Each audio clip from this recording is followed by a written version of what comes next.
नमस्कार. यशवंतराव चव्हाण मुक्त विद्यापीठ नाशिक विभागीय केंद्र नांदेड येथे मी सध्या उभा आहे. माझ्यासोबत यशवंतराव चव्हाण मुक्त विद्यापीठाचे कुलगुरू professor doctor Sanjeev Sonawane sir आहेत. ज्ञानगंगा घरोघरी ही ब्रीद वाक्य घेऊन यशवंतराव चव्हाण मुक्त विद्यापीठ महाराष्ट्र आणि महाराष्ट्रातल्या प्रत्येक युवकांपर्यंत ज्ञानाची गंगा पोहोचत आहे. या निमित्तानं यशवंतराव मुक्त विद्यापीठाची ही जी वाटचाल यशाची चालू आहे त्यानिमित्तानं आपण सरांशी सध्या संवाद साधतोय. सर, आपलं या कार्यक्रमामध्ये खूप खूप स्वागत आहे. काय सांगाल, यशवंतराव मुक्त विद्यापीठाची खूप मोठी यशाची वाटचाल सध्या सुरू आहे. हां, नमस्कार. आपण सांगितल्याप्रमाणे अगदी बरोबर आहे. यशवंतराव चव्हाण महाराष्ट्र मुक्त विद्यापीठ हे लोकांचं विद्यापीठ आहे आणि लोकांसाठी ज्या उच्च शिक्षणाच्या संध्या उपलब्ध करून देता येईल त्याच्यासाठी खरं तर नियोजन या विद्यापीठामार्फत केलं जातं. आज या विद्यापीठामध्ये 5 लाखापेक्षा जास्त विद्यार्थी प्रमाणपत्र, पदविका, नंतर पदवी आणि पदव्युत्तर आणि संशोधनाच्या स्तरापर्यंत आपलं उच्च शिक्षण पूर्ण करीत आहेत. ज्ञानगंगा घरोघरी हे खरं तर ब्रीदवाक्य घेऊन हे विद्यापीठ समाजातल्या सर्व घटकांसाठी काम करतो. सध्या विद्यापीठानं सर्व अभ्यासक्रमांची राष्ट्रीय शैक्षणिक धोरणाच्या आधारावर पुनर्रचना करून त्यामधून उद्योजकता आणि रोजगार निर्मिती यशवंतराव चव्हाण महाराष्ट्र मुक्त विद्यापीठाने राष्ट्रीय शैक्षणिक धोरणाच्या आधारावर सर्व अभ्यासक्रमांची पुनर्रचना सुरू केलेली आहे आणि पदव्युत्तर अभ्यासक्रमांची पूर्ण होऊन ते अभ्यासक्रम लागूही झालेले आहेत. वैशिष्ट्य असं की रोजगारक्षम उच्च शिक्षित तयार करणं, त्याचबरोबर स्वतःचे उद्योग निर्माण करून उद्योगक्षमता त्यांच्यामध्ये वाढावी यासाठीचे अभ्यासक्रमांमध्ये खरं तर मोठ्या प्रमाणामध्ये समावेश करण्यात आलेला आहे. खूप चांगल्या प्रकारचे अभ्यासक्रम हे साध्या भाषेमध्ये लिहिलेलं अभ्यास साहित्य निर्मिती करणं हा खरं तर या सर्व यशवंतराव चव्हाण महाराष्ट्र मुक्त विद्यापीठाच्या अभ्यासक्रमांचं आणि शिक्षणक्रमांचं वैशिष्ट्य आहे. कारण समोर विद्यार्थी नसतो, विद्यार्थी या अभ्यास साहित्यांच्या माध्यमातूनच आपलं उच्च शिक्षण आणि ज्ञान ग्रहण करत असतो आणि शनिवार रविवारी असणाऱ्या समंत्रणांच्या माध्यमातून आपल्या प्रश्नांची सोडवणूक करत असतो.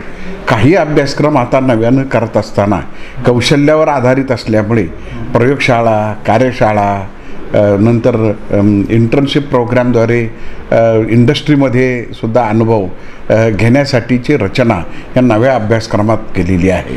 त्यामुळं काळासाठी, पुढच्या काळासाठी भारत हा विकसित देश होत असताना त्याच्यासाठी लागणारं मनुष्यबळ निर्माण कसं करायचं आणि स्वतःचे उद्योग काढून उद्योजकता विकास करून ते स्वतः इतरांना रोजगार कसे देतील अशा प्रकारची क्षमता निर्माण होण्यासाठी खरं तर ह्या सगळ्या पुनर्रचना करण्याचा भाग आहे.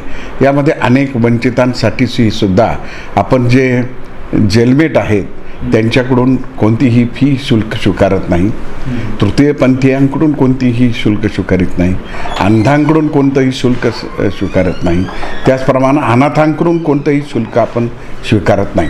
अशा प्रकारे समाजातल्या ज्या प्रवाहाबाहेर असणाऱ्या घटकांना सुद्धा आपण या प्रवाहामध्ये येण्यासाठी ची सोय या दृष्टिकोनातून केलेली आहे. त्यासाठी कोणतंही शुल्क आपण करत नाही, म्हणजे त्यांना प्रोत्साहन मिळेल आणि ते प्रवाहामध्ये येतील.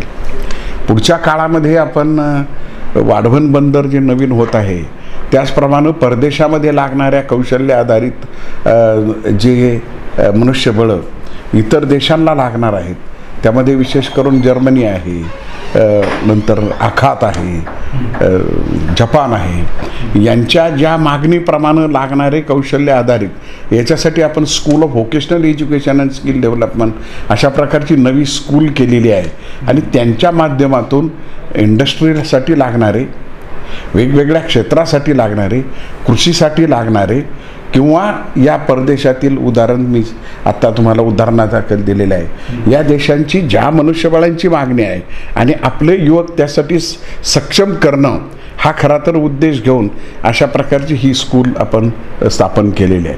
तसंच ऑनलाईन अभ्यासक्रमात यशवंतराव चव्हाण महाराष्ट्र मुक्त विद्यापीठ आता उतरत आहे. पुढच्या शैक्षणिक वर्षापासून आपण काही अभ्यासक्रम हे ऑनलाईन पद्धतीने येतील. आता आपला BCA अभ्यासक्रम हा या जूनपासून येतो आहे. त्याचप्रमाणे आणखी काही जे अभ्यासक्रम आहेत विशेष करून पदवी आणि पदवी स्तरावरचे, तसंच काही प्रमाणपत्र आणि पदविका अभ्यासक्रम त्याच्यामध्ये एक जो ऑनलाईन अभ्यासक्रम आता सध्या आपण केलेला आहे तो आहे आहारशास्त्रावरचा, आणि दुसरा आहे यातला आपल्या सायबर सिक्युरिटी गुन्हे शोधन अशा प्रकारचा जो आहे. साधारणपणे सायबर सिक्युरिटीमध्ये जे साक्षरतेवर फार जोर असतो, परंतु हा त्याच्या पुढचा झाला नाही. आपल्या पोलीस प्रशासनातील जे सगळे सायबर गुन्हे शोधण्यामध्ये जे अधिकारी आणि कर्मचारी आहेत, पोलीस कर्मचारी, यांच्यासाठी खरं तर हा अभ्यासक्रम आपण आणलेला आहे. असे अनेक नवनवे अभ्यासक्रम श्वानपालनाचा आणलेला आहे. MA योगा आलेला आहे. MA इंग्लिश नव्हता आपल्याकडं, खूप त्याची मागणी होती. MA सामाजिक शास्त्र आलेलं आहे. MA पॉलिटिकल सायन्स आणलेला आहे. अशा प्रकारचे जे नवे नवे अभ्यासक्रम ज्यांची मागणी समाजातून आहे त्यांचा समावेश नव्यानं करण्यात आलेला आहे. आणि काही समाजातल्या घटकांनी जर आपल्याला मागणी केली की आम्हाला अशा प्रकारच्या अभ्यासक्रमांची, परंतु आम्हाला प्रत्यक्षात नियमित वर्गांना न जाता आमच्या घरून किंवा जिथं आम्ही काम करतो तिथून आम्हाला शिकता येईल, अशा प्रकारच्या अभ्यासक्रमांची मागणी केली गेली, तर त्याच्यावरही आपण विचार करून तशा क्रमांचा समावेश यशवंतराव चव्हाण महाराष्ट्र मुक्त विद्यापीठाच्या वेगवेगळ्या शिक्षणक्रमांमध्ये करतो. विद्यापीठ अनेकविध समाजासाठी लागणाऱ्या उपक्रमांमध्ये सुद्धा सहभागी होऊन समाजभिमुख होण्यासाठी, मी अगोदर सांगितल्याप्रमाणे लोकांचं विद्यापीठ होण्यासाठी, ज्ञानगंगा घरोघरी नेण्यासाठी सतत कटिबद्ध आहे आणि त्यासाठी वाटचाल करीत आहे.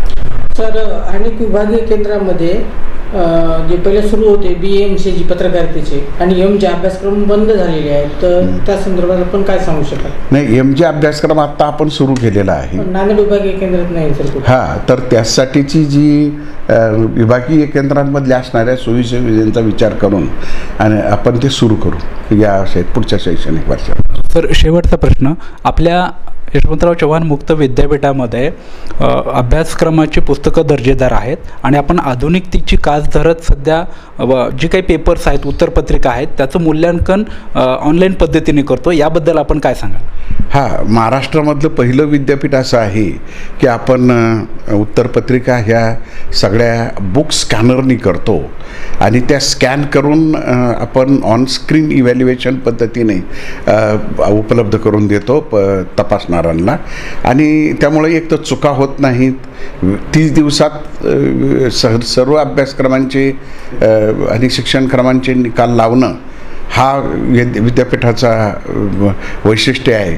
ते आपण सातत्याने पाळतोय. ते फक्त आणि फक्त या ऑनस्क्रीन मूल्यमापन पद्धतीमुळे झालेला आहे. आणि हा प्रयोग यशस्वी झाल्यामुळे मुंबई विद्यापीठ, नंतर संभाजीनगरचं बामू आणि SRTMसुद्धा तशाच प्रकारे ऑनस्क्रीन इव्हॅल्युएशन करण्यासाठी आता पुढे येत आहे. धन्यवाद सर. यशवंतराव चव्हाण मुक्त विद्यापीठाचे कुलगुरू डॉक्टर संजीव सोनवणे सर आपल्यासोबत होते. यशवंतराव चव्हाण मुक्त विद्यापीठाची सध्या चालू असलेली घोडदौड या निमित्ताने आपण त्यांच्याशी संवाद साधला आहे. धन्यवाद सर. नमस्कार.